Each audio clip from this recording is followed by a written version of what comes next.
Good afternoon. Okay. Just class on the mark carried on a top. First 3 sum carry no look. That what the message in that no. Okay, number first class at the color.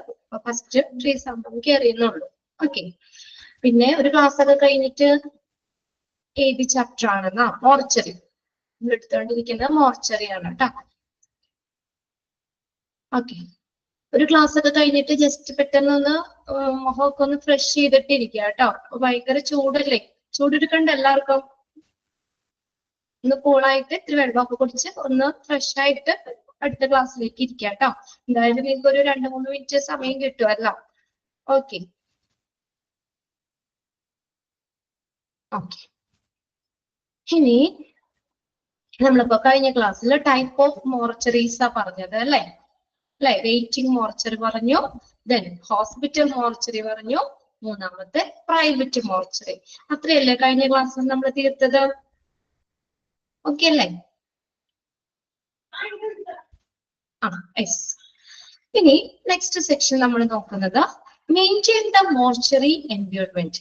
മോർച്ചറിയുടെ ഒരു പരിസ്ഥിതി, environment, പരിസ്ഥിതി നമുക്ക് എങ്ങനെ maintain ചെയ്യാൻ പറ്റും?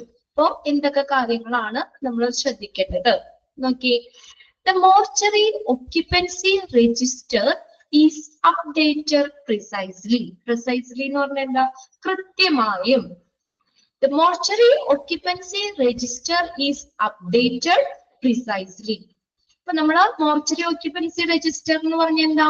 മോർച്ചറിയില് അപ്പോ occupy ചെയ്തിരിക്കുന്ന ആളുകളുടെ എണ്ണം, മോർച്ചറിയിൽ ഒക്യുപ്പൈ ചെയ്തിരിക്കുന്ന ആളുകളുടെ എണ്ണം. അപ്പൊ ആ മോർച്ചറിയിൽ പ്രസന്റ് നമ്മൾ എത്ര ഡെഡ് ബോഡീസ് ഉണ്ട്, എത്ര ഡെഡ് ബോഡീസ് ഉണ്ട് എന്നൊക്കെ ഉള്ളതിന്റെ നമ്പർ ഇല്ലേ, അത് മോർച്ചറി ഒക്യുപ്പൻസി രജിസ്റ്റർ. മോർച്ചറിയിൽ ഒക്യുപ്പൈ ചെയ്തിരിക്കുന്ന ആളുകൾ, അതായത് മരിച്ച ആ വ്യക്തികളുടെ എണ്ണം, എത്ര പേര് മരിച്ചിട്ടുണ്ട് എന്നുള്ളതാണ്. അതെങ്ങനെയാണ്? Is updated precisely. അതെങ്ങനെ? കൃത്യമായിട്ടും നമ്മൾ അന്നത്തെ ഉള്ളത് അപ്ഡേറ്റ് ചെയ്യണം.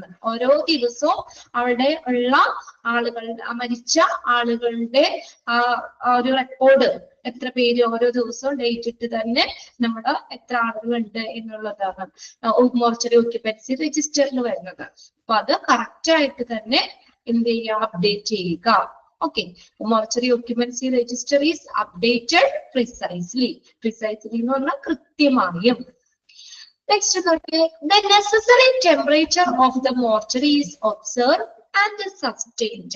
മോർച്ചറിയുടെ ആ നെസസറി ടെമ്പറേച്ചർ എപ്പോഴും എന്ത് ചെയ്യുക? ഒബ്സർവ് ചെയ്യുക, അത് സസ്റ്റെയിൻ ചെയ്യുക, നിലനിർത്തുക. മോർച്ചറിയുടെ ആ ടെമ്പറേച്ചർ, നെസസറി ടെമ്പറേച്ചർ ഒബ്സർവ് ചെയ്യുക, അത് നിലനിർത്തുക, സസ്റ്റെയിൻ ചെയ്യുക, നിലനിർത്തുക. നെക്സ്റ്റ് നോക്കിയേ, മോർച്ചറിയുടെ ക്ലീൻനെസ് അല്ലെ, ക്ലീൻ ആക്കി വെക്കണം. മോർച്ചറി എപ്പോഴും ക്ലീൻ ആയിരിക്കണം. ടൈഡ്നെസ്, വൃത്തി, ഇതെല്ലാം എങ്ങനെയായിരിക്കണം? സസ്റ്റെയിൻ, നിലനിർത്തണം. നമ്മൾ പറഞ്ഞല്ലോ അവിടെ ഒത്തിരി ഇൻഫെക്ഷനും മോർച്ചറിയിൽ നിന്ന് ഇൻഫെക്ഷനൊക്കെ പുറത്തേക്കൊക്കെ വരാതെ ഇരിക്കാനൊക്കെ ആയിട്ട് മോർച്ചറി നമ്മൾ എപ്പോഴും ക്ലീൻ ആൻഡ് ടൈഡി ആയിരിക്കണം, എപ്പോഴും നീറ്റ് ആയിട്ട് തന്നെ ഇരിക്കണം. ഒത്തിരി ഇൻഫെക്ഷൻ ഒക്കെ ഉണ്ടാവാൻ ചാൻസ് ഉണ്ട്. അതുകൊണ്ട് തന്നെ മോർച്ചറിയുടെ ഒരു അന്തരീക്ഷം നമ്മൾ എങ്ങനെയാക്കണം? എപ്പോഴും തണുപ്പാണ് ഉണ്ടാവേണ്ടത് കേട്ടോ. ടെമ്പറേച്ചർ, പർട്ടിക്കുലർ ടെമ്പറേച്ചർ ഇവിടെ പറഞ്ഞിട്ടില്ല. മോർച്ചറിയിൽ ആവശ്യമായിട്ടുള്ള നെസസറി ടെമ്പറേച്ചർ മെയിൻറ്റെയിൻ ചെയ്യണമെന്ന്. അതായത് നമ്മൾ ഫ്രീസ് തന്നെയാണ് ഉദ്ദേശിക്കുന്നത്. ടൈഡ്നെസ് എന്ന് വെച്ചാൽ വൃത്തി, ടൈഡ്നെസ്, ക്ലീൻനെസ് ആൻഡ് ടൈഡ്നെസ്. ശുചിത്വവും വൃത്തിയും അതൊക്കെ എന്ത് ചെയ്യുക? നിലനിർത്തണം. നല്ല നീറ്റ് ആയിട്ടിരിക്കണം, നല്ല എപ്പോഴും ക്ലീൻ ആയിട്ട് ഇരിക്കണം. അങ്ങനെ ഒരു അന്തരീക്ഷം ആയിരിക്കണം മോർച്ചറിയിൽ. ഓക്കെ, അടുത്ത് നോക്കിയേ, security of the mortuary is observe and sustained. പിന്നെ നമ്മൾ പറഞ്ഞല്ലോ മോർച്ചറിയുടെ സെക്യൂരിറ്റി, മോർച്ചറിയുടെ സുരക്ഷ എന്ത് ചെയ്യണം? നിലനിർത്തണം, സസ്റ്റെയിൻ ചെയ്യണം. നമ്മൾ പറഞ്ഞില്ലേ, ഇനിയിപ്പോ എന്തെങ്കിലും ബൈ ചാൻസിൽ ഈ വല്ല ക്രൈംസ് കാര്യങ്ങൾക്കൊക്കെ വേണ്ടിയിട്ടൊക്കെ അങ്ങനെയുള്ള ബോഡിയൊക്കെ സൂക്ഷിക്കുകയാണെങ്കിൽ നമുക്ക് അത് അറ്റാക്ക് ചെയ്ത് ബോഡിയൊക്കെ വേണമെങ്കിൽ അവിടെ നിന്ന് മോഷ്ടിച്ചുകൊണ്ട് പോവാം, എന്തെങ്കിലും തെളിവൊക്കെ നശിപ്പിക്കാനോ അങ്ങനെയുള്ളതിന്റെ ഭാഗമൊക്കെ ആയിട്ട്. അപ്പൊ മോർച്ചറിയിൽ സൂക്ഷിക്കുന്ന ഡെഡ് ബോഡീസ് അതിൻ്റെതായ ഇമ്പോർട്ടൻസ് തന്നെ കൊടുക്കണം. അപ്പൊ മോർച്ചറിയുടെ ഒരു സെക്യൂരിറ്റി എന്ത് ചെയ്യണം, നിലനിർത്തണം. മോർച്ചറിയുടെ സെക്യൂരിറ്റി ആട്ടോ ഉദ്ദേശിക്കുന്നത്. Security of the mortuary is observe and sustained. Police case ഒക്കെ ഉണ്ടെങ്കിൽ നമ്മൾ കുറെ സിനിമയിലൊക്കെ കണ്ടിട്ടില്ലേ, മോർച്ചറിയിൽ നിന്നൊക്കെ ബോഡിയൊക്കെ കടത്തിക്കൊണ്ടുപോകണതൊക്കെ. അവർക്കടെ തെളിവ് നശിപ്പിക്കാനൊക്കെ ആയിട്ടൊക്കെ എന്താ അങ്ങനെയൊക്കെ വരാം. മോർച്ചറിനെ അറ്റാക്ക് ചെയ്യാതിരിക്കാൻ വേണ്ടിയിട്ട് മോർച്ചറിയുടെ സെക്യൂരിറ്റി എന്ത് ചെയ്യണം, നിരീക്ഷിക്കുകയും അത് മെയിൻറ്റെയിൻ ചെയ്യുകയും വേണം. ഇനി അടുത്ത നോക്കിയേ, infection control and standards and agendas are strictly sustained in at all times. ഇതൊക്കെ ഇൻഫെക്ഷൻ കൺട്രോൾ സ്റ്റാൻഡേർഡ്സ്. ഇപ്പൊ നമ്മൾ പറഞ്ഞു ആ ഒരു അറ്റ്മോസ്ഫിയർ എന്ന് പറഞ്ഞാൽ ഡെഡ് ബോഡിയാണ് അല്ലെ കീപ്പ് ചെയ്യുന്നത്. അപ്പൊ അവിടെ ഇൻഫെക്ഷൻ ഒക്കെ ആവാൻ ചാൻസ് ഉണ്ട്. അപ്പൊ അങ്ങനെയുള്ള ഇൻഫെക്ഷനെ കൺട്രോൾ ചെയ്യുന്ന നടപടിക്രമങ്ങളും അജണ്ട എന്ന് പറഞ്ഞ പ്രൊസീജിയറുകൾ, ഇൻഫെക്ഷനെ കൺട്രോൾ ചെയ്യുന്ന വേണ്ടിയുള്ള മാനദണ്ഡങ്ങളും അതിന് വേണ്ട പ്രൊസീജിയറും സ്ട്രിക്റ്റ് ആയിട്ട് എന്ത് ചെയ്യണം, നിലനിർത്തണം. എല്ലാ സമയത്തും സ്ട്രിക്റ്റ് ആയിട്ട് തന്നെ എന്ത് ചെയ്യണം, മെയിൻറ്റെയിൻ ചെയ്യണം, സസ്റ്റെയിൻ ചെയ്യണം. അത്രയാണ് മോർച്ചറി എൻവയോൺമെന്റിൽ നമ്മൾ മെയിൻറ്റെയിൻ ചെയ്യേണ്ട, പാലിക്കേണ്ട കാര്യങ്ങൾ. എന്തൊക്കെയാ? ഫസ്റ്റത്തെ നമ്മൾ പറഞ്ഞത്, mortuary occupancy register is update precisely. കൃത്യമായിട്ട് മോർച്ചറി ഒക്യുപ്പൻസി രജിസ്റ്റർ എന്ത് ചെയ്യണം, അപ്ഡേറ്റ് ചെയ്യണം. പിന്നെ മോർച്ചറിയുടെ നെസസറി ടെമ്പറേച്ചർ ഒബ്സർവ് ചെയ്യുകയും നിലനിർത്തുകയും വേണം. നെസസറി ടെമ്പറേച്ചർ എത്രയാ ടെമ്പറേച്ചർ എന്നൊന്നും പറഞ്ഞിട്ടില്ല.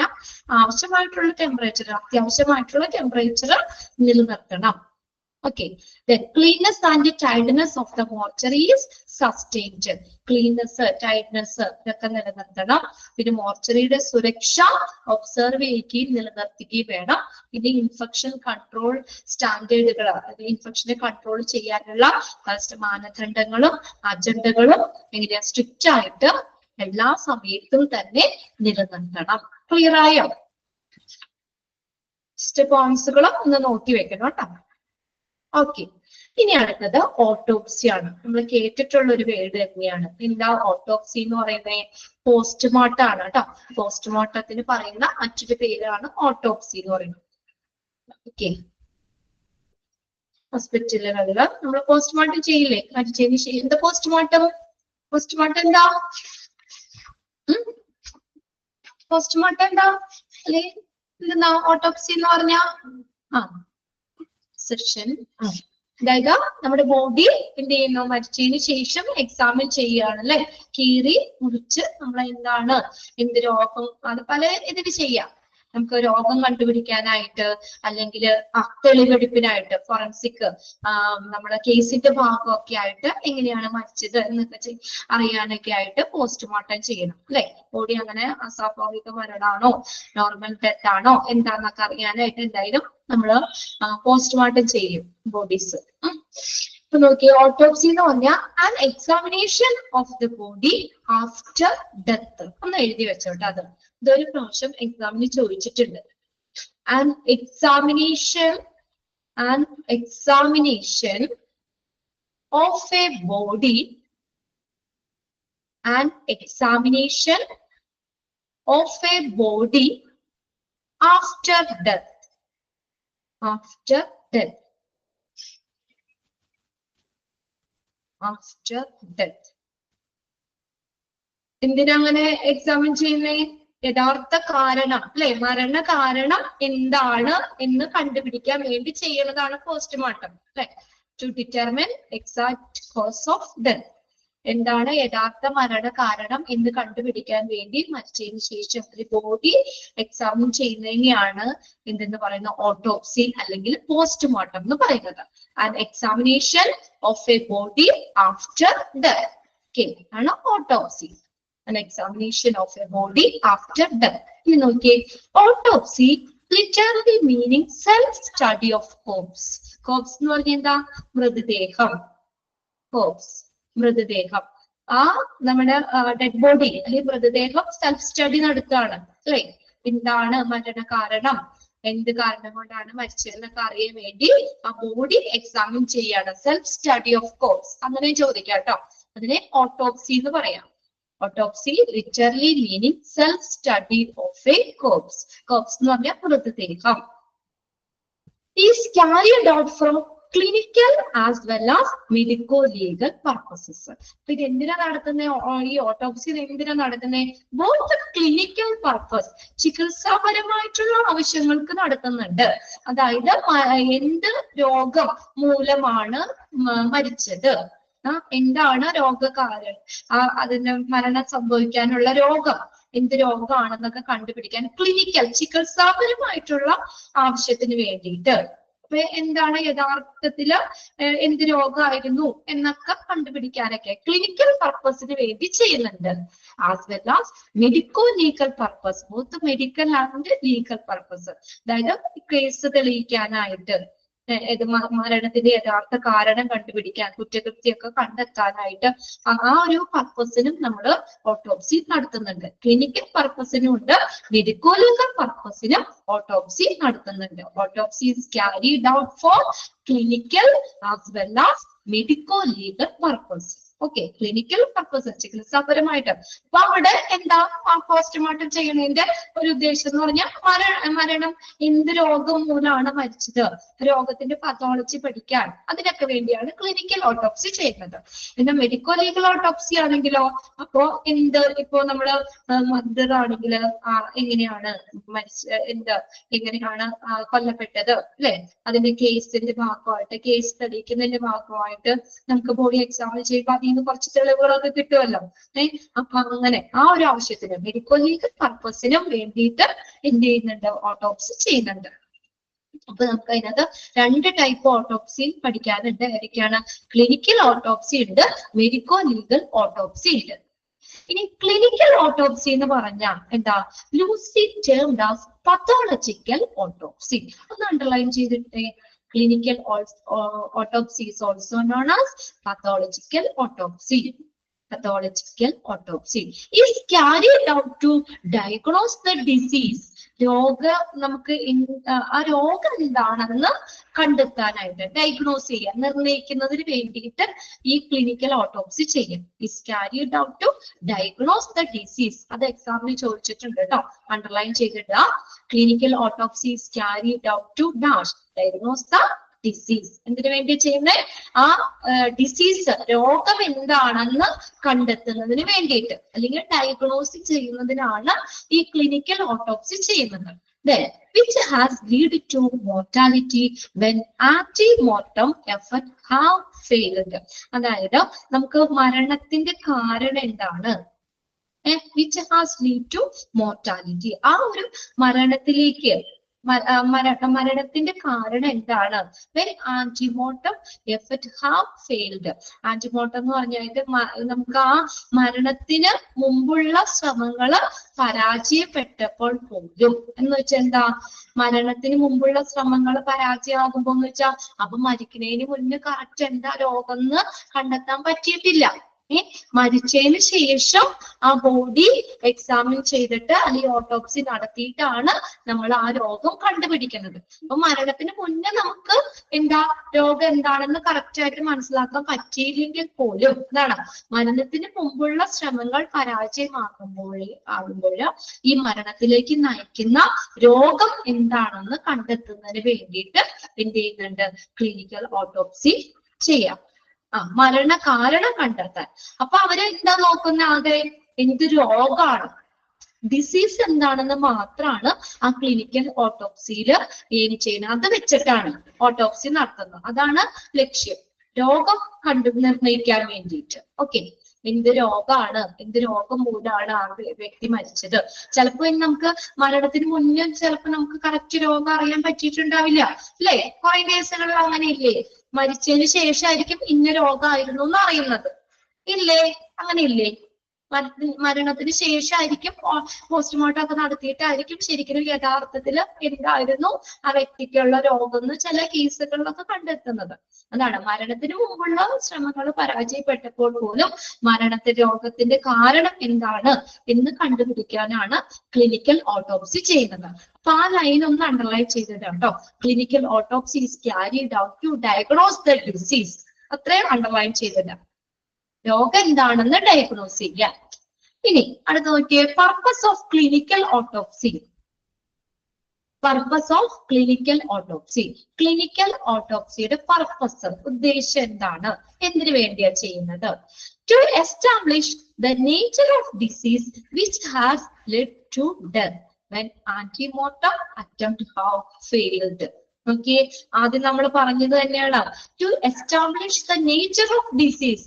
ആ രോഗത്തിന്റെ സ്വഭാവം എന്താണ്, നേച്ചർ എന്താണ്, ആ മരണത്തിലേക്ക് നയിച്ച, ആ മരണത്തിന് കാരണമായിട്ടുള്ള ആ രോഗത്തിന്റെ സ്വഭാവം എന്താണ്, അല്ലെങ്കിൽ എന്ത് രോഗമാണ് എന്ന് കണ്ടെത്താൻ സ്ഥാപിക്കുന്നതിന് വേണ്ടിയിട്ട്. എപ്പോഴാ? when antemortem attempts have failed. ഇതാണ് മരണത്തിന് മുന്നേ നമുക്ക് ഒരുപക്ഷെ മനസ്സിലാക്കാൻ പറ്റിയിട്ടുണ്ടാവണമെന്നില്ല. മരണത്തിന് മുന്നേ നമുക്ക് രോഗം എന്താണെന്ന് മനസ്സിലായില്ലെങ്കിൽ പോലും മരിച്ചതിന് ശേഷം ബോഡി ഓട്ടോപ്സി നടത്തി എക്സാമിൻ ചെയ്ത് ഓട്ടോപ്സി നടത്തിയിട്ട് നമ്മുടെ ഡിസീസ് എന്താണെന്ന് സ്ഥാപിക്കുകയാണ്, കണ്ടുപിടിക്കുകയാണ്. അത് ഒരു പർപ്പസ്. ഇനി രണ്ടാമത്തെ നോക്കിയേ, to study pathology of the disease. Pathology പഠിക്കാൻ, ടു സ്റ്റഡി പത്തോളജി. ഇനി എന്താ ആ രോഗം, എന്താണ് ആ രോഗത്തെ കുറിച്ച് ഡീറ്റെയിൽ പഠിക്കാനായിട്ട് pathology, study of diagnosis of disease, അല്ലെ? ആ രോഗങ്ങളെ കുറിച്ചുള്ള പഠനമാണ് പത്തോളജി എന്ന് പറയുന്നത്. അപ്പോ നമുക്ക് എന്താണ് പത്തോളജി പഠിക്കാൻ, അതായത് which has led to death, മരണത്തിന് കാരണമായിട്ടുള്ള രോഗത്തിന്റെ പത്തോളജി പഠിക്കാൻ. എന്താ? ഇവൻ when the diagnosis has been established prior to death. അതാ പറഞ്ഞത്. അപ്പൊ മരണത്തിന് മുന്നേ രോഗം എന്താന്ന് മനസ്സിലായി. ഓക്കെ, മരിക്കുന്നതിന് മുന്നേ എന്താണ് ആ വ്യക്തിയുടെ രോഗം, ആ രോഗം മൂലമാണ് മരിച്ചത് എന്ന് ഓൾറെഡി മനസ്സിലായി. എങ്കിലും എന്ത് ചെയ്യുന്നു? മരിച്ചതിന് ശേഷവും ഓട്ടോപ്സി ചെയ്യും. എന്തിനാ? ആ രോഗത്തെ കുറിച്ച് ഡീറ്റെയിൽ പഠിക്കാൻ, അതിന്റെ പത്തോളജി പഠിക്കുന്നതിന് വേണ്ടിയിട്ട്. ഓക്കെ, അപ്പൊ അങ്ങനെ രണ്ട് പർപ്പസാ പറയുന്നത്. ക്ലിയർ ആയോ നിങ്ങൾക്കത്? ഫസ്റ്റത്തേല് പറയുന്നത് എന്താ? നമുക്ക് മരിക്കണേന് മുന്നേ നമുക്ക് രോഗം എന്താണെന്ന് കറക്റ്റ് ആയിട്ട് മനസ്സിലാക്കാൻ പറ്റിയില്ലെങ്കിൽ നമുക്ക് എന്താ, ആ മരിച്ചതിന് ശേഷം ഓട്ടോപ്സി നടത്തിയിട്ട് എന്ത് രോഗമാണെന്ന് ഐഡന്റിഫൈ ചെയ്യാൻ പറ്റും. ആ ഒരു ഉദ്ദേശത്തിന് വേണ്ടിയിട്ട് ക്ലിനിക്കൽ ഓട്ടോപ്സി ചെയ്യാം. മനസ്സിലായോ? മനസ്സിലായോ? ഒന്ന് മനസ്സിലാക്കി വെക്കാം, ക്ലിയർ ആക്കാതെ. ഓക്കെ, അതായത് മരണത്തിന് മുന്നേ നമുക്ക് രോഗം കണ്ടുപിടിക്കാൻ പറ്റില്ല. എന്നിട്ട് എന്ത് ചെയ്തു? ആ വ്യക്തി മരിച്ചു. മരിച്ചതിന് ശേഷം ഓട്ടോപ്സി നടത്തിയിട്ട് നമ്മൾ എന്ത് രോഗമാണെന്ന് കണ്ടുപിടിക്കും. അതൊരു. രണ്ടാമത്തെ കേസ് പറഞ്ഞേക്കുന്നത് നമുക്ക് മരണത്തിന് മുന്നേ നമുക്ക് അറിയാൻ പറ്റി ഇന്ന രോഗമാണെന്ന് അറിയാൻ പറ്റി, എങ്കിലും ആ വ്യക്തി മരിച്ചു. എന്നിട്ടും വീണ്ടും രോഗം അറിയാം, എന്നിട്ടും അവർ ഓട്ടോപ്സി ചെയ്യും. എന്തിനാ? അതിന്റെ പത്തോളജി പഠിക്കാൻ, കുറച്ചും കൂടി നമുക്ക് രോഗത്തെ കുറിച്ച് നമുക്ക് കുറച്ചും കൂടി ഡീറ്റെയില് അതിനെ പഠിക്കാൻ വേണ്ടിയിട്ട്. Okay, even when the diagnosis has been established prior to death. അതായത് ആ മരണത്തിന് മുന്നേ നമുക്ക് രോഗം എന്താണെന്ന് ഐഡന്റിഫൈ ചെയ്താലും നമുക്ക് ആ രോഗത്തിന്റെ പത്തോളജി പഠിക്കാനായിട്ട് ഈ ക്ലിനിക്കൽ ഓട്ടോപ്സി ചെയ്യാം. രണ്ട് പർപ്പസാ പറഞ്ഞിട്ടുണ്ട് കേട്ടോ, അതൊന്ന് നോക്കി വെച്ചേക്കാം. ഇനി രണ്ടാമത്തെ ടൈപ്പ് എന്ന് പറഞ്ഞാൽ മെഡിക്കോ ലീഗൽ ഓട്ടോപ്സി ആണ്. അതിനെ ഷോർട്ട് ചെയ്തിട്ട് ML ഓട്ടോപ്സി എന്ന് പറയാം. നിങ്ങളുടെ ടെക്സ്റ്റ് ഒന്ന് നോക്കിയേ, കറക്റ്റ് ആണോ കിടക്കണേ? മെഡിക്കോ ലീഗൽ, എല്ലാം ക്യാപിറ്റൽ ലെറ്റർ ആട്ടോ. Legal, medico legal, ML autopsy. Expanded form ചോദിക്കാം. എക്സ്പാൻഡ് ML ഓട്ടോപ്സി എന്താ? Medico legal autopsy, both medical and legal aspects. Okay, medico legal എന്ന് പറഞ്ഞ is ML autopsy is executed with the aim of providing answer to the question about the identity, വ്യക്തിത്വം. ഇപ്പൊ നമ്മൾ നോക്കിയേ, ഈ ML autopsy എന്തിനാ ചെയ്യുന്നത്? എക്സിക്യൂട്ട് ചെയ്യാന്ന് വെച്ചാൽ നിർവഹിക്കുക. ML autopsy എന്തിനാ ചെയ്യുന്നേ? The aim of providing answer to the questions. ഈ കുറച്ച് ക്വസ്റ്റ്യൻ അവിടെ തന്നേക്കണം, അതിന്റെ ആൻസർ കിട്ടാൻ. എന്തൊക്കെയാ ക്വസ്റ്റ്യൻ? About the identity, ആ മരിച്ച ആളുടെ വ്യക്തിത്വം, ഐഡന്റിറ്റി എന്താണെന്ന് മനസ്സിലാക്കാൻ. Then cause of death, മരണ കാരണം എന്താണ്? ഇപ്പൊ ഇതാണ് നമ്മൾ പറഞ്ഞ ഫോറൻസിക് ആവശ്യങ്ങൾക്ക് വേണ്ടിയിട്ട് ക്രൈം, കുറ്റകൃത്യം തെളിയിക്കാനൊക്കെ എന്ത് കാരണമാണ്, എന്ത് മർഡർ ആണോ, എന്ത് കാരണമാണ് മരിക്കാനായിട്ട്, നമുക്കത് ഓട്ടോപ്സി ചെയ്യുമ്പോൾ അറിയാൻ പറ്റുക. വെള്ളത്തിൽ വീണ് മരിച്ചതാണോ, അല്ലെങ്കിൽ ശ്വാസം മുട്ടിയിട്ട് അങ്ങനെ മരിച്ചതാണോ, മർഡർ ആണോ, സൂയിസൈഡ് ആണോ, അങ്ങനെ എന്താന്ന് വെച്ചാൽ അതിന്റെ കാരണം, ഡെത്തിന്റെ കാരണം കണ്ടുപിടിക്കുക. ആ ക്വസ്റ്റ്യൻ ആൻസർ കിട്ടും.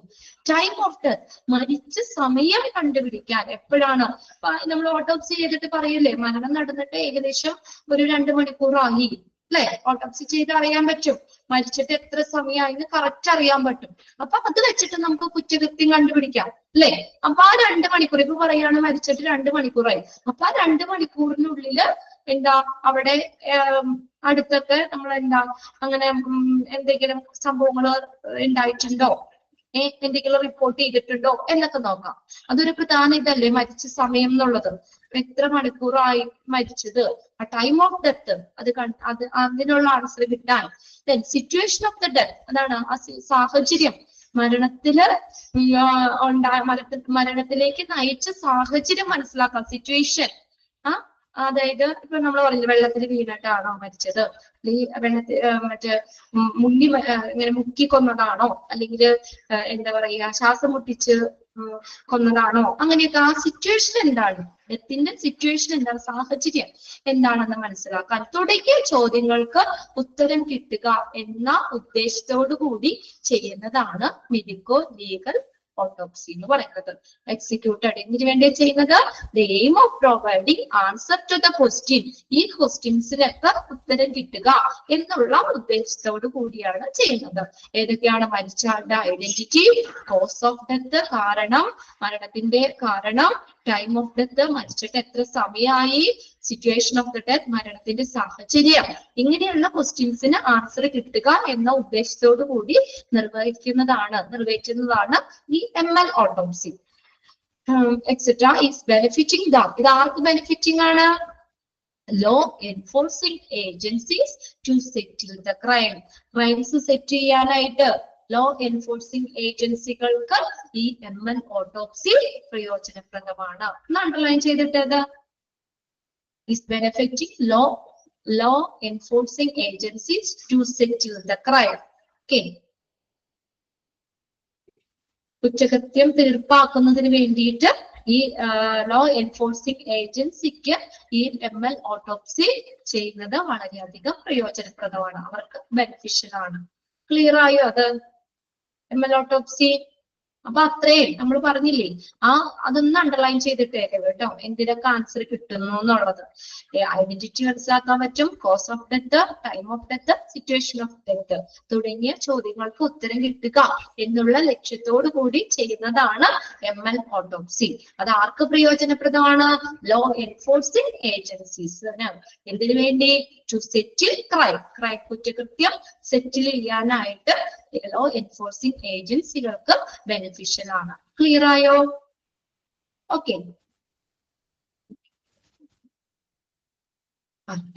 ഇനി അടുത്തത് പർപ്പസ് ആണ്. Purpose of ML autopsy, medico legal ഓട്ടോപ്സിയുടെ പർപ്പസ്. അവിടെ ML എന്നുള്ള ക്യാപിറ്റൽ ലെറ്റർ തന്നെ എഴുതണം കേട്ടോ. ML ഓട്ടോപ്സി നോക്കിയേ. First one, to find out exact cause and manner of death, മരണത്തിന്റെ യഥാർത്ഥ കൃത്യമായിട്ടുള്ള കാരണവും രീതിയും മനസ്സിലാക്കാൻ.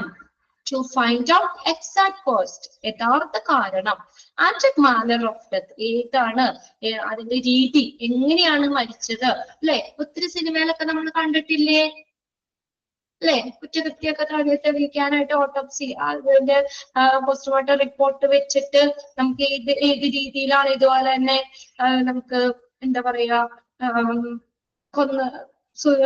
മർഡർ ഒക്കെ ആണെങ്കിൽ ഏത് രീതിയിലാണ് മരിച്ചതെന്ന് അറിയാൻ പറ്റും, അല്ലെ? ഇപ്പൊ നമ്മൾ അത് പോസ്റ്റ്മോർട്ടം ഒക്കെ ചെയ്ത് നോക്കുമ്പോൾ അകത്ത് വെള്ളം ഉണ്ടെങ്കിൽ ഒക്കെ നമുക്ക് ലങ്സിലൊക്കെ വെള്ളം കയറിയിട്ടുണ്ട്, ഇങ്ങനെയൊക്കെ ആകുമ്പോൾ നമുക്ക് അറിയാൻ പറ്റും മുങ്ങി മരിച്ചത് അല്ലെങ്കിൽ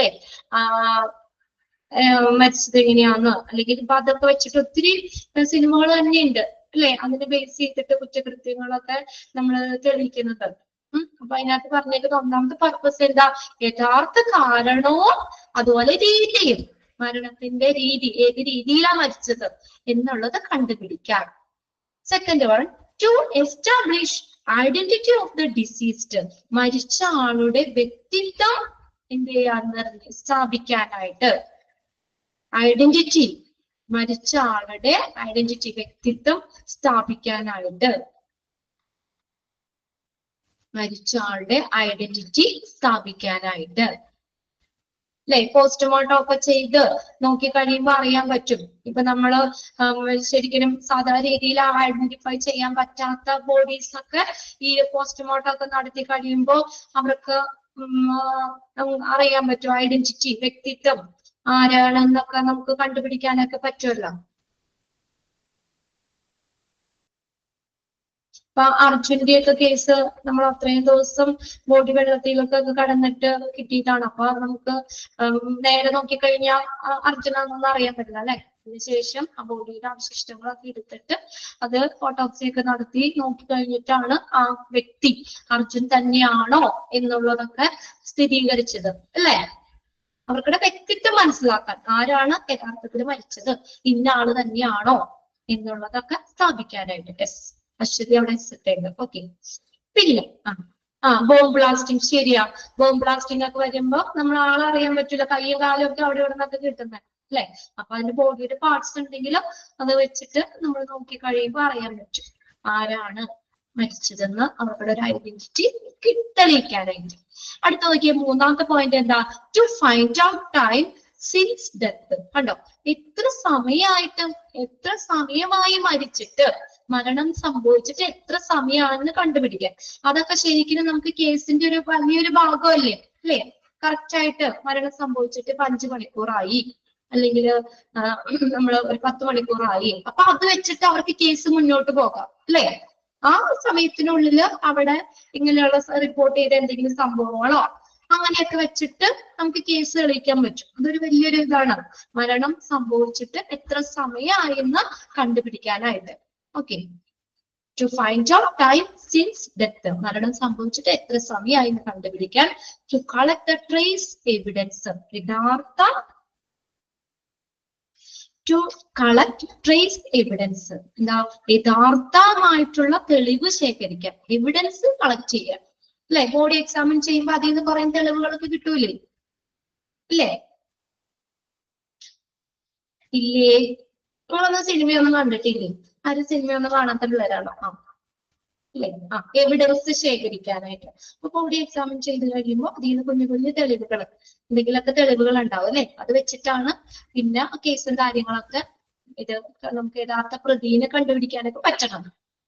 ഓക്കെ, തെളിവ് ശേഖരിക്കാനായിട്ട്. പിന്നെ reorganisation of the crime scene, കുറ്റകൃത്യം നടന്ന സ്ഥലമില്ലേ അത് പുനരാവിഷ്കരിക്കാനായിട്ട്. കുറ്റകൃത്യം നടന്ന സ്ഥലം പുനരാവിഷ്കരിക്കാൻ, അതായത് എന്താ, rearrangement, reorganisation of the crime scene, കുറ്റകൃത്യം നടന്ന സ്ഥലം പുനരാവിഷ്കരിക്കാനായിട്ട്. നിങ്ങൾ സുരേഷ് ഗോപിയുടെ ഒരു സിനിമ കണ്ടിട്ടുണ്ട്, ക്രൈം, പണ്ടത്തെ സിനിമ ക്രൈം ഫൈല്, സിസ്റ്റർ അഭയയുടെ കേസൊക്കെ ഇത് അതിനകത്ത് പല പല രീതിയിൽ മരിക്കണം എന്നൊക്കെ കാണിച്ചിട്ടുണ്ട് അല്ലെ. അപ്പൊ ആ ടാങ്കില് വീണും ടാങ്കില് ഇങ്ങനെ നമ്മളെന്താ ഇങ്ങനെ മുക്കി ഇങ്ങനെ പിടിച്ച് ഒക്കെ നമ്മൾ നോക്കി കഴിയുമ്പോ എന്താ ആ അഭയയുടെ ബോഡിന്ന് നമുക്ക് ആ ഒരു ഡമ്മി പായലിന്റെ അംശമൊക്കെ കിട്ടും.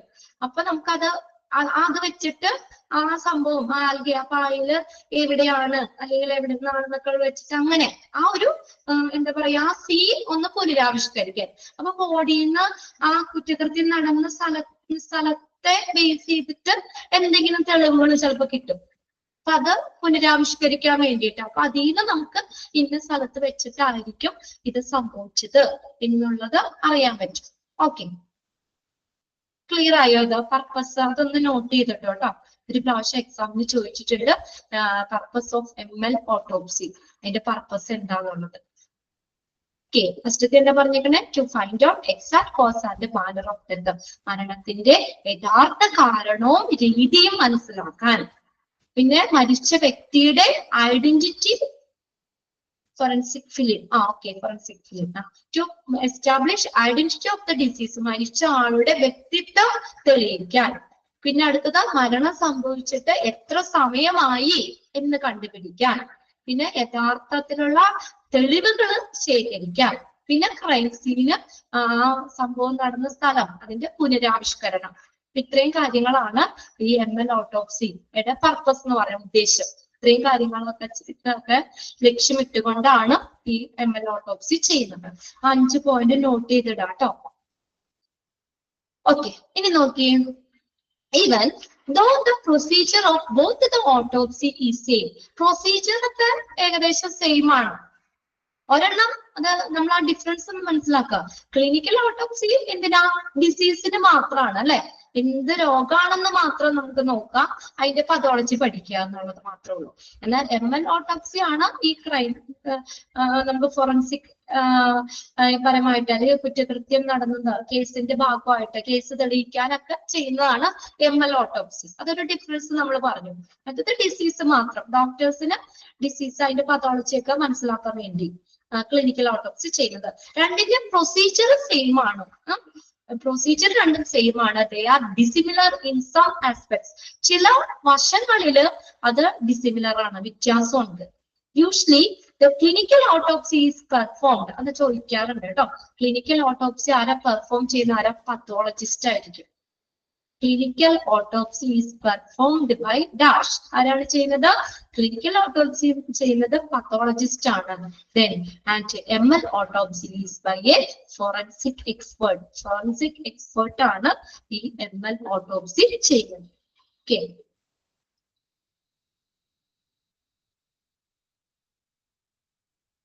ഓക്കെ, ഫോറൻസിക് എക്സ്പേർട്ട് ആണ് ചെയ്യുന്നത്. അത് രണ്ടും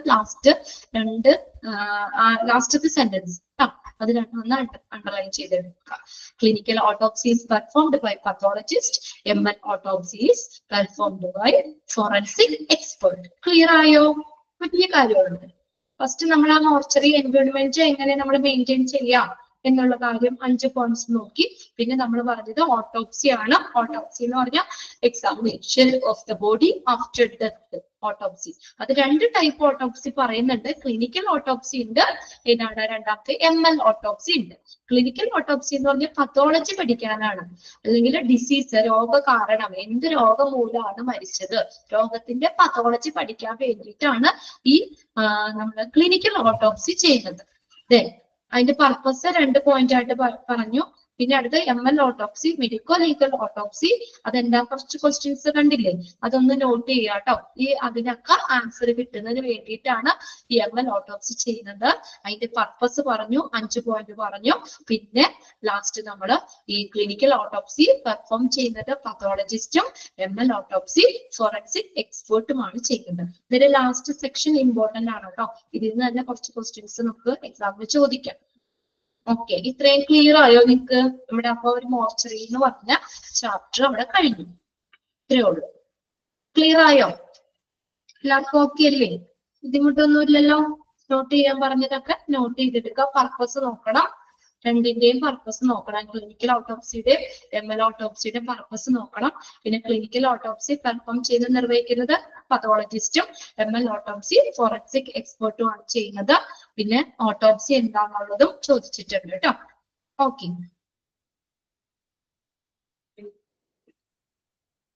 ക്ലിയർ അല്ലേ? ഓക്കെ അല്ലേ? യെസ്. ഇനി അടുത്തൊരു ചാപ്റ്റർ എന്ന് പറഞ്ഞു കഴിഞ്ഞാൽ ഫാർമസിയാണ്. ഫാർമസി ഒന്ന് ഷെയർ ചെയ്തിടാം കേട്ടോ. നേരെ നമ്മൾ മോർച്ചറി കഴിഞ്ഞാൽ ഫാർമസിയിലേക്ക്. Okay,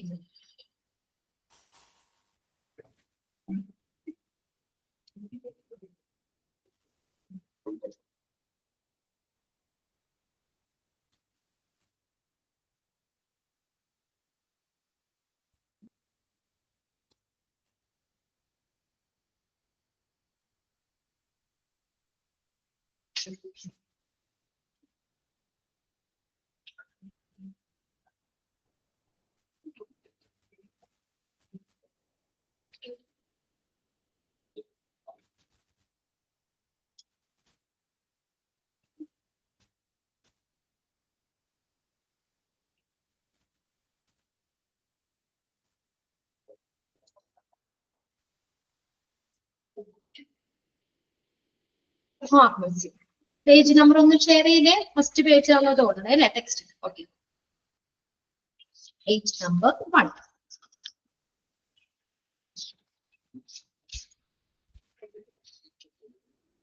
page number 1, pharmacy.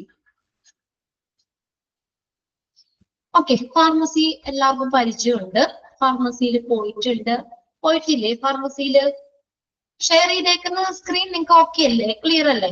Yes, pharmacy പോയിട്ടുണ്ട് അല്ലെ. നമ്മൾ ഹോസ്പിറ്റലിൽ ചെന്ന് കോപ്പിയിലാണെങ്കിലും നമ്മൾ പോയി ഡോക്ടറിനെ കണ്ട് മരുന്ന് ഡോക്ടർ പ്രിസ്ക്രൈബ് ചെയ്ത് കഴിയുമ്പോൾ നമുക്ക് ഫാർമസിയിൽ വന്നു കഴിഞ്ഞാൽ മരുന്നുകൾ നമുക്ക് കളക്ട് ചെയ്യാൻ പറ്റും അല്ലെ. ജനറൽ ആയിട്ട് നമുക്ക് താഴെ ഗ്രൗണ്ട് ഫ്ലോറിൽ തന്നെയായിട്ട് മെയിൻ ഫാർമസി ഉണ്ട് ഹോസ്പിറ്റലുകളിൽ. പിന്നെ ഇപ്പൊ എന്നൊക്കെ പറഞ്ഞു കഴിഞ്ഞാൽ ഓരോ ഡിപ്പാർട്ട്മെന്റ് വൈസും ഫാർമസി ഉണ്ട്. ഓരോ ഡിപ്പാർട്ട്മെന്റിൽ കണ്ട് അതിന്റെ അടുത്ത് തന്നെ ആ മരുന്നുകൾ, അവിടുത്തെ ബേസ് ചെയ്തിട്ടുള്ള മരുന്നുകൾ കിട്ടുന്ന ഫാർമസികളുണ്ട്. ഇത് മെയിൻ ആയിട്ടുള്ള ഫാർമസി നമുക്ക് താഴെ ഒപിയില് അതിനോട് ചേർന്ന് വലിയ ഇതിനകത്ത് ഒരു ഡെസ്ക് ആയിട്ട് തന്നെ ഫാർമസി ഉണ്ട്. കയറി ചെല്ലുമ്പോൾ തന്നെ നമുക്ക് കാണാം മരുന്നുകളൊക്കെ കളക്ട് ചെയ്യുന്ന സ്ഥലമാണ് ഫാർമസി എന്ന് പറയുന്നത്. എല്ലാവർക്കും പരിചയമുണ്ട്, പോയിട്ടുണ്ട്, കണ്ടിട്ടില്ലേ ഫാർമസി?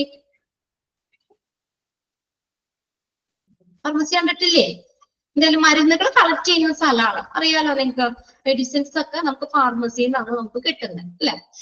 അപ്പൊ ഹോസ്പിറ്റൽ ഫാർമസി എന്ന് പറഞ്ഞു കഴിഞ്ഞാൽ നമുക്കറിയാം മെഡിക്കേഷൻസ്, നമുക്ക് പേഷ്യൻസിന് മരുന്നുകളൊക്കെ പ്രൊവൈഡ് ചെയ്യുന്ന സ്ഥലമാണ് ഫാർമസി.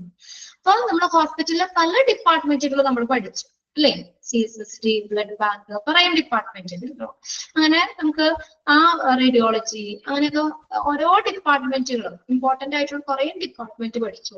അതില് ഏറ്റവും ഇമ്പോർട്ടന്റ് ആയിട്ടുള്ള മോസ്റ്റ് ഇമ്പോർട്ടന്റ് ഡിപ്പാർട്ട്മെന്റുകളിൽ ഏറ്റവും അതിൽ ഒരെണ്ണമാണ് ഈ ഹോസ്പിറ്റൽ ഫാർമസി എന്ന് പറയുന്നത്. മരുന്നില്ലാതെ നമുക്ക് വെറുതെ ഡോക്ടറിനെ കണ്ടിട്ട് പോകുന്നിട്ട് കാര്യമില്ലല്ലോ. നമുക്ക് അതിനുള്ള മെഡിസിൻസും നമുക്ക് കിട്ടണം, എങ്കിൽ മാത്രമല്ലേ നമ്മുടെ അസുഖം മാറുള്ളൂ അല്ലെ. അപ്പൊ അത് അത്രയും തന്നെ ഒരു ഇമ്പോർട്ടന്റ് ആയിട്ടുള്ള ഒരു ഡിപ്പാർട്ട്മെന്റ് ആണ് എന്ത്, ഈ ഹോസ്പിറ്റൽ ഫാർമസി എന്ന് പറയുന്നത്. നമുക്ക് ഇൻട്രൊഡക്ഷൻ ഒന്ന് നോക്കാം. Okay, hospital pharmacy is one of the most important department among several departments of a hospital. ഹോസ്പിറ്റലിലെ പല പ്രധാനപ്പെട്ട ഡിപ്പാർട്ട്മെന്റുകളിലും അതിൽ ഉൾപ്പെടുന്ന ഒരു ഡിപ്പാർട്ട്മെന്റ് ആണ് ഹോസ്പിറ്റൽ ഫാർമസി എന്ന് പറയുന്നത്. നമുക്കറിയാലോ അതിൻ്റെതായ ഇമ്പോർട്ടൻസ് ഉണ്ട് ഫാർമസിക്ക്. മെഡിസിൻസ് കളക്ട് ചെയ്യുന്ന സ്ഥലമാണ് ഫാർമസി എന്ന് പറയുന്നത്. Then hospital pharmacy is defined as that the department of hospital. എന്താ ഹോസ്പിറ്റലിലെ ഒരു ഡിപ്പാർട്ട്മെന്റ് ആണ്. Hospital pharmacy is defined as that the department of a hospital which handles. അവിടെ എന്തൊക്കെ കാര്യങ്ങൾ ചെയ്യുന്നതൊക്കെ, എന്തൊക്കെ അവിടെ ഫാർമസിയിൽ ഹാൻഡിൽ ചെയ്യുന്നേ? പ്രൊക്യൂർമെന്റ്. പ്രൊക്യൂർമെന്റ് എന്ന് പറഞ്ഞാൽ ലഭ്യമാക്കുക, മരുന്നുകൾ ലഭ്യമാക്കുന്നു. പ്രൊക്യൂർമെന്റ് ലഭ്യമാക്കുക, അവൈലബിൾ ആക്കുക, മരുന്നുകൾ ലഭ്യമാക്കുന്നു. സ്റ്റോറേജ്, മെഡിസിൻസ് സ്റ്റോർ ചെയ്യുന്ന സ്ഥലമാണ്. കുറെ മരുന്നുകളുണ്ട് അല്ലെ ഫാർമസിയില് അല്ലെ. കുറെ മരുന്നുകൾ അവിടെ സ്റ്റോർ ചെയ്തിട്ടില്ലേ? ഓരോ റാക്കിലും ഓരോ ഏത് സെക്ഷൻ തിരിച്ചിട്ട് ഓരോ മരുന്നുകളും അവിടെ സ്റ്റോർ ചെയ്യുന്നുണ്ട്. സ്റ്റോറേജ്. കോമ്പൗണ്ടിങ് എന്ന് വെച്ചാൽ കൂട്ടിച്ചേർക്കുക. മരുന്നുകളൊക്കെ റിസർച്ച് ചെയ്തും ഒക്കെ ആയിട്ടും അത് മാനുഫാക്ചർ ചെയ്തിട്ടൊക്കെ മരുന്നുകൾ നമ്മൾ കൂട്ടിച്ചേർക്കുന്നു. ഡിസ്പെൻസിങ്, മെഡിസിൻസ് ഡിസ്പെൻസ് ചെയ്യുന്നു, വിതരണം ചെയ്യുക. ഡിസ്പെൻസിങ്, വിതരണം ചെയ്യുക. ഡിസ്പെൻസിങ്, വിതരണം ചെയ്യുക. ദെൻ മാനുഫാക്ചറിങ്, നിർമ്മിക്കുക, മാനുഫാക്ചർ ചെയ്യുക. മാനുഫാക്ചറിങ്, നിർമ്മിക്കുക. ടെസ്റ്റിംഗ്, ടെസ്റ്റുകൾ നടത്തുക. ഓരോ മരുന്നുകളും അതിന്റെ ക്വാളിറ്റി ഒക്കെ എന്ത് ചെയ്യുക? ടെസ്റ്റ് ചെയ്യുക, ടെസ്റ്റിങ്ങൾ ചെയ്യുക. പാക്കേജിങ്, പാക്കേജ് ചെയ്യുക. ദെൻ ഡിസ്ട്രിബ്യൂഷൻ ഓഫ് ഡ്രഗ്സ്, മരുന്നുകൾ വിതരണം ചെയ്യുക. ഇത്രയും കാര്യങ്ങള് ഹോസ്പിറ്റൽ ഫാർമസി കൈകാര്യം ചെയ്യുന്നുണ്ട്, ഹാൻഡിൽ ചെയ്യുന്നുണ്ട്. നമ്മൾ പറഞ്ഞു ഹോസ്പിറ്റലിലെ ഈ പ്രധാനപ്പെട്ട ഡിപ്പാർട്ട്മെന്റുകളിൽ ഒന്നാണ് ഈ ഹോസ്പിറ്റൽ ഫാർമസി എന്ന് പറയുന്നത്. എങ്ങനെ നമുക്ക് ഫാർമസിനെ ഡിഫൈൻ ചെയ്യാം? അതായത് ഇത് ഹോസ്പിറ്റലിലെ ഡിപ്പാർട്ട്മെന്റ് ആണ്. എന്തൊക്കെ കാര്യങ്ങൾ ഇത് ഹാൻഡിൽ ചെയ്യുന്നത്? Which handle procurement, storage, compounding, dispensing, manufacturing, testing, packaging and distribution of drugs. Underline ചെയ്തിട്ട് അത് ഓരോന്നും അണ്ടർലൈൻ ചെയ്യുക കേട്ടോ. ഹോസ്പിറ്റൽ ഫാർമസി ഹാൻഡിൽസ് എന്ന് പറഞ്ഞുകൊണ്ട് നമുക്ക് തരാം. ഓക്കെ, പ്രൊക്യൂർമെന്റ് എന്ന് വെച്ചാൽ ലഭ്യമാക്കുക എന്നുള്ളത്, മരുന്നുകൾ ലഭ്യമാക്കുക. ഓക്കെ, ലഭ്യമാക്കുക.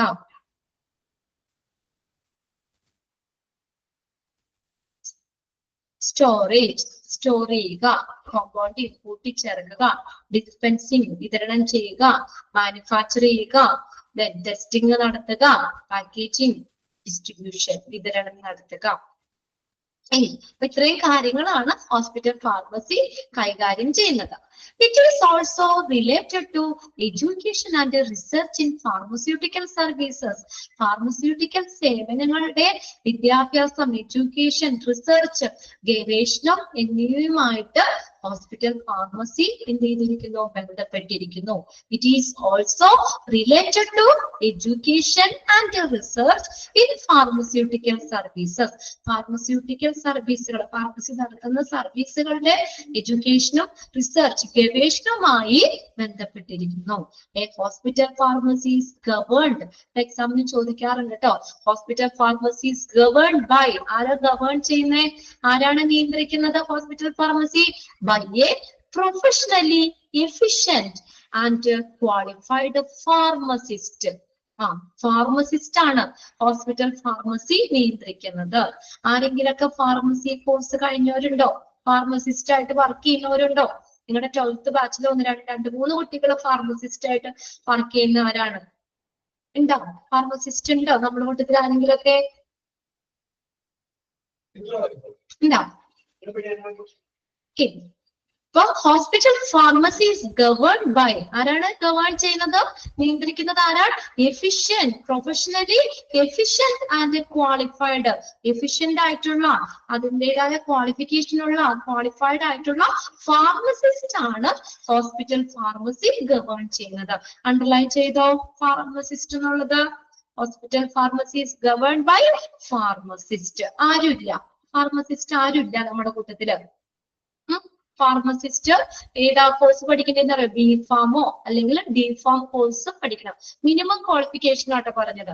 ഫാർമസിസ്റ്റ് ആവാനുള്ള മിനിമം ക്വാളിഫിക്കേഷൻ എന്ന് പറഞ്ഞാൽ ബി ഫാം അല്ലെങ്കിൽ ഡി ഫാം കഴിയണം. +2 ഒരു 50% മാർക്കോട് കൂടി ഫിസിക്സ്, കെമിസ്ട്രി, ബയോളജി, മാത്സ് ഏതെങ്കിലുമൊക്കെ എടുത്തവർക്ക് നമുക്ക് 2 വർഷത്തെ കോഴ്സാണ് അത്. ബി ഫാം അല്ലെങ്കിൽ ഡി ഫാം മിനിമം ആട്ടോ ഞാൻ പറഞ്ഞത്. അതിൽ കൂടുതൽ എം ഫാം കഴിഞ്ഞവരുണ്ട്, ഫാം ഡി കഴിഞ്ഞവര്, അങ്ങനെയൊക്കെ ഓരോ ക്വാളിഫിക്കേഷൻ വ്യത്യാസം ഉണ്ട്. എങ്കിലും മിനിമം ഫാർമസിസ്റ്റിന്റെ ക്വാളിഫിക്കേഷൻ എന്ന് പറഞ്ഞാൽ ബി ഫാം അല്ലെങ്കിൽ ഡി ഫാം കോഴ്സ് കംപ്ലീറ്റ് ചെയ്യണം.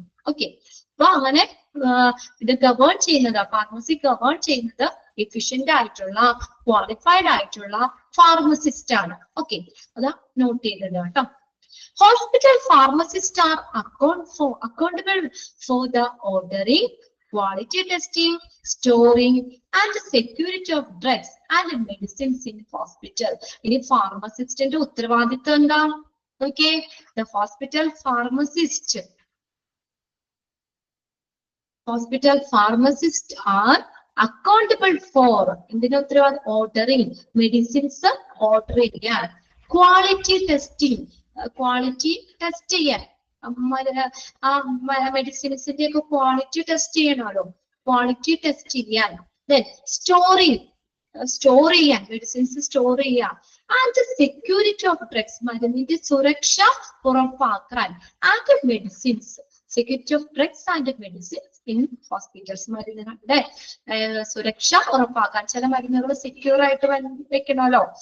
മോർഫിൻ പോലുള്ള മയക്കൊക്കെ കൊടുക്കുന്ന മരുന്നുകളൊക്കെ ഇല്ലേ, അതൊക്കെ നമ്മള് ആരും പെട്ടെന്ന് എടുക്കാത്ത രീതിയിലൊക്കെ നമ്മളത് സെക്യൂർ ആയിട്ട് വെക്കണം.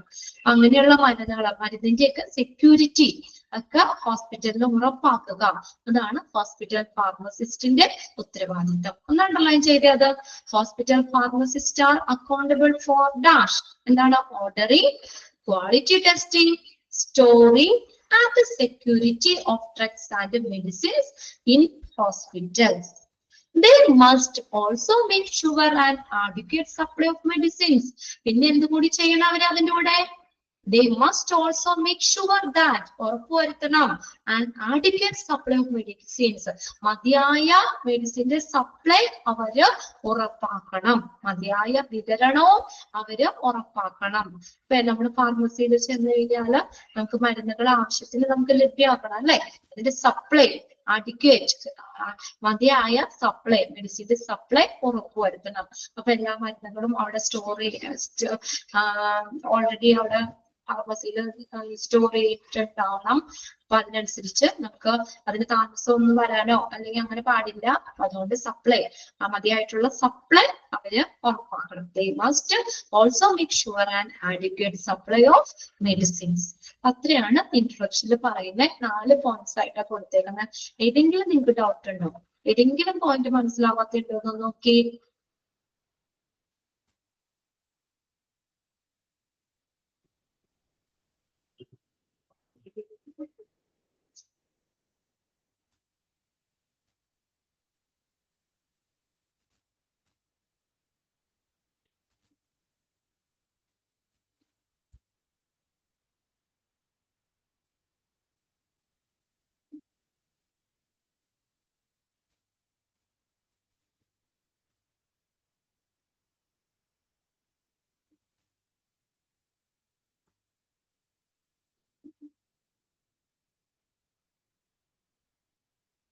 ഓക്കെ ആണോ?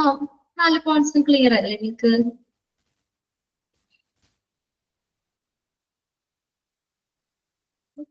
തേർഡ് പോയിന്റ് ഒന്നുകൂടി പറയണം.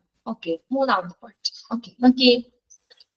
എന്താ തേർഡ് പോയിന്റില്? It is also related to education and research in pharmaceutical services.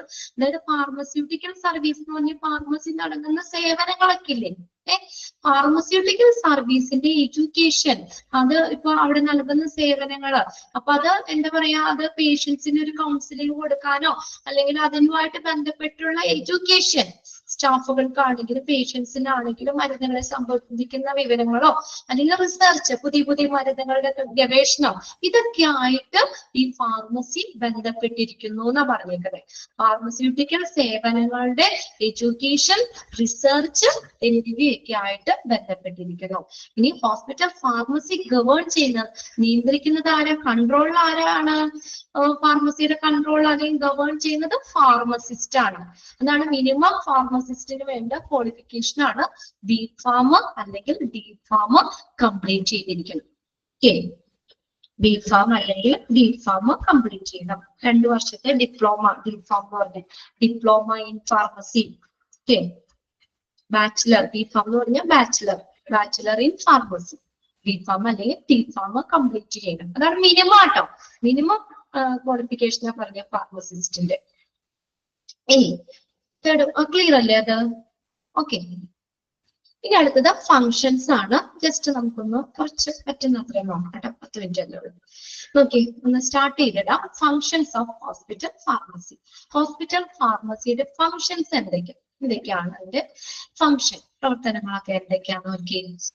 നോക്കിയേ, ഫോർകാസ്റ്റ് ഓഫ് ഡിമാൻഡ്. നമ്മൾ ദീർഘദൃഷ്ടി വേണം, അതായത് മുൻകൂട്ടി കാണുക, ഡിമാൻഡ് മുൻകൂട്ടി കാണണം. ഇപ്പൊ നമ്മൾ ഫാർമസിയിലാണെങ്കിലും മെഡിസിൻസ് അവൈലബിൾ ആയിരിക്കണം അല്ലെ? അപ്പൊ ഡിമാൻഡ് അനുസരിച്ച് നമുക്ക് മരുന്നുകൾ സ്റ്റോർ ചെയ്ത് വെക്കണം. ഇപ്പൊ ഏകദേശം നമുക്ക് അറിയാം പെട്ടെന്ന് ചെലവാകുന്നത് അല്ലെങ്കിൽ കൂടുതൽ ആളുകൾ ആവശ്യമുള്ള മരുന്നുകളൊക്കെ ഉണ്ടല്ലോ. നമ്മള് ചില മരുന്നുകൾ എന്ന് വെച്ചാൽ എപ്പോഴും എല്ലാവർക്കും ആവശ്യമായിട്ടില്ല, കോമൺ ആയിട്ട് സാധാരണ ആളുകൾക്ക് കൊടുക്കുന്ന മരുന്നുകൾ അങ്ങനെയുള്ളതില്ലേ, അതൊക്കെ എന്ത് ചെയ്യുക, അതൊക്കെ മുൻകൂട്ടി കാണുക. പ്രൊവിഷനിങ്, അതിനൊരു വ്യവസ്ഥ ഉണ്ടാക്കണം. എന്താ? പർച്ചേസിങ്, മെഡിസിൻസ് പർച്ചേസ് ചെയ്യുക, റിസീവ് ചെയ്യുക, ഇൻസ്പെക്ഷൻ, പരിശോധന നടത്തുക, ക്വാളിറ്റി ടെസ്റ്റ്, മരുന്നുകളുടെ ക്വാളിറ്റി ടെസ്റ്റ് ചെയ്യുക, സ്റ്റോറേജ്, മെഡിസിൻസ് സ്റ്റോർ ചെയ്യുക, ദെൻ ഡിസ്ട്രിബ്യൂഷൻ നടത്തുക. ഇതെല്ലാം ഹോസ്പിറ്റൽ ഫാർമസിയുടെ ഫങ്ഷൻസ് ആണ്. പർച്ചേസ് സപ്ലയർമാരിൽ നിന്ന് മരുന്ന് പർച്ചേസ് ചെയ്യണമല്ലോ. ഹോസ്പിറ്റൽ ഫാർമസിയിലേക്ക് മരുന്നുകൾ ലിസ്റ്റ് ഉണ്ട്, ഡ്രഗ് ലിസ്റ്റ് ഉണ്ട്. ഇതൊക്കെ നിങ്ങൾക്ക് ഡീറ്റെയിൽ പഠിക്കാൻ ഇതിനകത്തുണ്ട്. അപ്പൊ എന്തായാലും സപ്ലയർമാരിൽ നിന്ന് ഹോസ്പിറ്റൽ ഫാർമസിയിലേക്ക് ആവശ്യമായിട്ടുള്ള മരുന്നുകൾ പർച്ചേസ് ചെയ്യുക, അത് റിസീവ് ചെയ്യുക, അത് പരിശോധിക്കുക. വെറുതെ അല്ല, നമ്മളത് വരുമ്പോൾ നമ്മൾ സപ്ലയർമാര് മെഡിസിൻസ് കൊണ്ടുവരുമ്പോൾ ഇൻസ്പെക്ഷൻ നടത്തണം, പരിശോധിക്കണം. ഓക്കെ ആണോ, ക്വാളിറ്റി ക്വാണ്ടിറ്റി ഒക്കെ കറക്റ്റ് ആണോ എന്നുള്ളതൊക്കെ നമ്മൾ ഇങ്ങനെ പരിശോധിക്കുക. ക്വാളിറ്റി ടെസ്റ്റ് ചെയ്യുക. മെഡിസിൻസിന്റെ ക്വാളിറ്റി, പ്രത്യേകിച്ച് ഗുണനിലവാരം കുറഞ്ഞ മരുന്നുകൾ അങ്ങനെ എന്തെങ്കിലുമൊക്കെ ആണെങ്കിലും ലാബിലേക്ക് അയച്ചിട്ട് അതിന്റെ ക്വാളിറ്റി എന്തായാലും ടെസ്റ്റ് ചെയ്യണം. ക്വാളിറ്റി ടെസ്റ്റ് ചെയ്യുക. സ്റ്റോർ ചെയ്യുക, മരുന്നുകൾ ഡിസ്ട്രിബ്യൂട്ട് ചെയ്യുക, വിതരണം ചെയ്യുക. ഒപിയിലേക്ക് പേഷ്യൻസിനൊക്കെ വാർഡുകളിലേക്കും ഒക്കെ മരുന്നുകൾ വിതരണം ചെയ്യുക. ഇത്രയാണ് ഒന്നാമത്തെ ഫംഗ്ഷൻ പറഞ്ഞിരിക്കുന്നത്. രണ്ടാമത് നോക്കിയാൽ selection of trust worthy suppliers. കണ്ടോ, എല്ലാ സപ്ലയറും വിശ്വാസരാവണമെന്നില്ല അല്ലെ. ട്രസ്റ്റ് വർത്തി എന്ന് പറഞ്ഞാൽ വിശ്വാസയോഗ്യരായ ഈ സപ്ലയർമാരെ സെലക്ട് ചെയ്യുക. ഇപ്പൊ നമ്മളെല്ലാ ചില ഹോസ്പിറ്റലിലൊക്കെ ആണെങ്കിൽ നമുക്കറിയാം അവർ സ്ഥിരം സപ്ലയർമാരുണ്ട് അല്ലെ. സ്ഥിരം ഹോസ്പിറ്റലിലേക്ക് ഫാർമസിയിലേക്ക് മരുന്നുകൾ കൊണ്ടുവരുന്ന സപ്ലയർമാരുണ്ട്. മെഡിക്കൽ ഷോപ്പൊക്കെ കണ്ടിട്ടില്ലേ നിങ്ങള്? സപ്ലയർമാരുണ്ട്. അപ്പൊ അങ്ങനെ നമ്മളെ വിശ്വാസയോഗ്യരായിട്ടുള്ള സപ്ലയർമാരെ സെലക്ട് ചെയ്യുക ഫാർമസിയുടെ ഒരു ഫംഗ്ഷനാണ്. ഓക്കെ, ഇപ്പൊ 10 പേര് വന്നു കഴിഞ്ഞാൽ 10 പേരെ സെലക്ട് ചെയ്യണമെന്നില്ല. അതില് നമുക്ക് കുറച്ചുകൂടി ആപ്റ്റ് ആയിട്ടുള്ള, നമുക്ക് വിശ്വാസയോഗ്യരായിട്ടുള്ള സപ്ലയർമാരെ അതിൽ നിന്ന് തിരഞ്ഞെടുക്കുക. അടുത്ത് നോക്കിയേ, prescribing estimate of needed medicines. Prescribe ചെയ്യുക എന്ന് വെച്ചാൽ നിർദ്ദേശിക്കുക. എസ്റ്റിമേറ്റ് ഓഫ് നീഡഡ് മെഡിസിൻസ്, ആവശ്യമായിട്ടുള്ള മരുന്നുകളുടെ ഒരു എസ്റ്റിമേറ്റ് തയ്യാറാക്കുക, നിർദ്ദേശിക്കുക. എത്ര രൂപയാകും, ആ ഒരു എസ്റ്റിമേറ്റ്, മൊത്തത്തില് ഒരു എസ്റ്റിമേറ്റ് തയ്യാറാക്കുക. ഏതൊക്കെ മരുന്നുകളാണ് അത് എന്നുള്ളതൊക്കെ ഇത് നിർദ്ദേശിക്കുക. ഇതിന്റെ ഒരു എസ്റ്റിമേറ്റ് തയ്യാറാക്കുക. Prescribing estimate of needed medicines, ആവശ്യമായിട്ടുള്ള മരുന്നുകളുടെ ഒരു എസ്റ്റിമേറ്റ് തയ്യാറാക്കുക, നിർദ്ദേശിക്കുക, പ്രിസ്ക്രൈബ് ചെയ്യുക. നാലാമത്തെ പോയിന്റ് എന്താ? Keeping information on quality, cost, source of supply, drug reaction. Okay, keeping information, വിവരങ്ങൾ കീപ്പ് ചെയ്യുക, സൂക്ഷിക്കുക. എന്തുമായിട്ട് ബന്ധപ്പെട്ട? ഓൺ ക്വാളിറ്റി, മരുന്നിന്റെ ഗുണനിലവാരം, അത് മെഡിസിൻസിന്റെ കോസ്റ്റ്. സോഴ്സ് ഓഫ് സപ്ലൈ, എവിടെ നിന്നാണ് അതിന്റെ ഉറവിടം, നമുക്ക് ആ മെഡിസിൻസ് കിട്ടുന്ന ആ സപ്ലൈ ചെയ്യുന്ന അതിന്റെ ഉറവിടം, സോഴ്സ് എവിടെയാണ്, source of supply. Drug reaction, ഡ്രഗിന്റെ റിയാക്ഷൻ എന്നിവയെ കുറിച്ചിട്ടുള്ള വിവരങ്ങൾ സൂക്ഷിക്കുക. Keeping information on quality, cost, source of supply, drug reaction. ഇതിനെ കുറിച്ചിട്ടുള്ള വിവരങ്ങൾ സൂക്ഷിക്കുക. അഞ്ചാമത്തെ പോയിന്റ് ഇത് കൂടി നോക്കാം. എന്താണ്? Quality control of purchased or manufactured product. Quality control, quality നിയന്ത്രണം, അതിന്റെ ഗുണനിലവാര നിയന്ത്രണം ഇതിന്റെ purchased or manufactured product. Purchase ചെയ്ത മരുന്നുകളുടെയോ അല്ലെങ്കിൽ മാനുഫാക്ചർ ചെയ്യാന്ന് വെച്ചാൽ അവിടെ നിർമ്മിക്കുക അല്ലെ.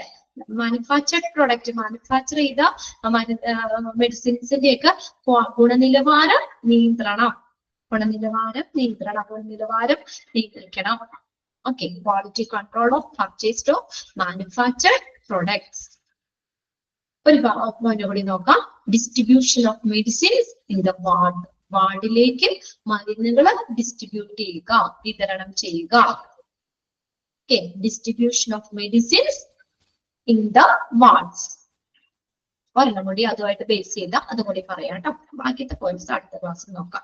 Okay, distribution of medicaments to out patients. Medicaments എന്ന് പറഞ്ഞാൽ എന്താ? മെഡിസിൻസ് തന്നെയാണ് കേട്ടോ, മരുന്നുകളാണ് medicaments, medicines. Distribution of medicines to out patient, out പേഷ്യന്റിന് മരുന്നുകൾ വിതരണം ചെയ്യുക. ഇത്രയാണ്. ഇത്രയും പോയിന്റ്സ് നമുക്ക് പറഞ്ഞാൽ മതി. ബാക്കി അടുത്ത ക്ലാസ് നോക്കാം. നാളെ ഉണ്ടല്ലോ, പിന്നെ കണ്ടിന്യൂസ് നാളെ എടുക്കാം. അല്ല 6-7 പോയിന്റ് നമ്മൾ പറഞ്ഞിട്ട് ഫങ്ഷൻസ്. ഹോസ്പിറ്റൽ ഫാർമസിയുടെ ഫങ്ഷൻസ് 7 പോയിന്റ്സ് പറഞ്ഞു. അതൊന്നും പെട്ടെന്ന് നോക്കി. നമുക്ക് എന്താ പറഞ്ഞേക്കുന്നത്, നമ്മള് ഡിമാൻഡ് മുൻകൂട്ടി കാണുക. അതായത് നമുക്കൊരു വ്യവസ്ഥ ഉണ്ടാക്കാം. പർച്ചേസിങ്ങിന്, റിസീവ് മെഡിസിൻസ് റിസീവ് ചെയ്യുക, ഇൻസ്പെക്ഷൻ നടത്തുക, ക്വാളിറ്റി ടെസ്റ്റ് നടത്തുക, സ്റ്റോർ ചെയ്യുക, ഡിസ്ട്രിബ്യൂഷൻ വിതരണം നടത്തുക. പിന്നെ രണ്ടാമത്തെ പോയിന്റിൽ വിശ്വാസയോഗ്യരായിട്ടുള്ള സപ്ലയർമാരെ സപ്ലയറിനെ തെരഞ്ഞെടുക്കുക. പിന്നെ പ്രിസ്ക്രൈബിംഗ്, എസ്റ്റിമേറ്റ് ഓഫ് നീഡഡ്, ആവശ്യമായിട്ടുള്ള മരുന്നുകളുടെ ഒരു എസ്റ്റിമേറ്റ് തയ്യാറാക്കുക. പ്രൊവിഷനിങ് എന്ന് പറഞ്ഞ വ്യവസ്ഥകൾ എന്നാട്ടോ. വ്യവസ്ഥ, പ്രൊവിഷൻ, വ്യവസ്ഥകൾ. ഓക്കെ. അടുത്തത് prescribing estimate of needed medicines, ആവശ്യമായിട്ടുള്ള മരുന്നുകളുടെ എസ്റ്റിമേറ്റ് തയ്യാറാക്കുക. പിന്നെ നമ്മള് ക്വാളിറ്റി, മരുന്നിന്റെ ക്വാളിറ്റി, അതിന്റെ കോസ്റ്റ്, വില, source of supply, drug reaction എന്നിവയുമായിട്ട് ബന്ധപ്പെട്ടുള്ള വിവരങ്ങള് സൂക്ഷിക്കുക. പിന്നെ പർച്ചേസ് ചെയ്ത, അത് മാനുഫാക്ചർ ചെയ്ത പ്രൊഡക്റ്റിന്റെ ഗുണനിലവാര നിയന്ത്രണം, ക്വാളിറ്റി കൺട്രോൾ ചെയ്യുക. ദെൻ അടുത്ത പോയിന്റില് ഡിസ്ട്രിബ്യൂഷൻ ഓഫ് മെഡിസിൻസിന്റെ വാർഡിലേക്ക് മരുന്നുകൾ വിതരണം ചെയ്യുക. അത് ഫാർമസിയുടെ ഫംഗ്ഷൻ ആണ്. എല്ലാ വാർഡിലേക്കുള്ള മരുന്നുകൾ വിതരണം ചെയ്യുക. ദെൻ അടുത്ത എന്താ, distribution of medicines to out patients, ഔട്ട് പേഷ്യൻസിന് മരുന്നുകൾ വിതരണം ചെയ്യുക. മെഡിക്കമെന്റ്സ് എന്ന് പറഞ്ഞ മെഡിസിൻ. ഓക്കെ, മെഡിസിൻസ് വിതരണം ചെയ്യുക. ഓക്കെ, അപ്പൊ അത്രയും മതി, 7 പോയിന്റ്സ് മതി. ബാക്കി നമുക്ക് അടുത്ത ക്ലാസ്സിൽ നോക്കാം. ഓക്കെ, എല്ലാവരും ഓക്കെ ആണോ? ഓക്കെ, ചൂടൊക്കെ ഉണ്ടോ നിങ്ങൾക്ക് അവിടെ? ചൂടെടുക്കണ്ടോ? ക്ലാസ്സിൽ ഇങ്ങനെ ഇരിക്കാൻ ബുദ്ധിമുട്ടുണ്ടോ? ഉണ്ടല്ലേ?